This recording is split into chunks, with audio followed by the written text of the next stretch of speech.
গ্রাম বাংলার হারিয়ে যাওয়া ঐতিহ্য পুনরুজ্জীবিত করতে এবং বিলুপ্তপ্রায় খেলাগুলো নতুন প্রজন্মের কাছে পরিচিত করতে নওগাঁ সদর উপজেলার কাদোয়া গ্রামে সম্প্রতি অনুষ্ঠিত হয়েছে ঐতিহ্যবাহী পুকুরে হাঁস ধরা প্রতিযোগিতা।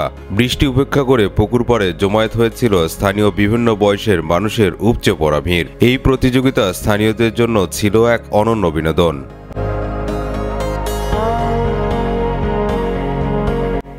শুক্রবার দুপুর 2টায় কাদোয়া গ্রামের পাথারা বড় পুকুরে এই প্রতিযোগিতার আয়োজন করে স্থানীয় স্বেচ্ছাসেবী সংগঠন কাদোয়া যুব কল্যাণ সংঘ। শুরুতেই পুকুরে 2 দফায় 2টি হাঁস ছেড়ে দেওয়া হয়। প্রতিযোগিতায় অংশগ্রহণ করে 100 জনের 2টি দল। পুকুরের চারপাশে জড়ো হয়ে থাকা মানুষ করতালি দিয়ে তাদের উৎসাহিত করতে থাকে। প্রতিযোগীরা কখনো সাঁতার কাটতে আবার কখনো ডুব দিয়ে হাঁসের পেছনে ছুটতে থাকেন। ঘণ্টাব্যাপী চেষ্টা চালিয়ে প্রথম দফায় হাঁসটি ধরেন সিয়াম হোসেন এবং দ্বিতীয় দফায় বিজয় অর্জন করেন নাসির হোসেন।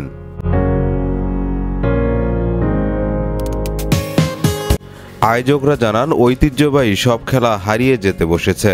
পুকুরে হাঁস ধরা প্রতিযোগিতার মাধ্যমে কাদোয়ার তরুণ সংগঠকরা নতুন প্রজন্মকে এই ঐতিহ্যবাহী খেলাগুলোর সঙ্গে পরিচিত করাতে সফল হয়েছে।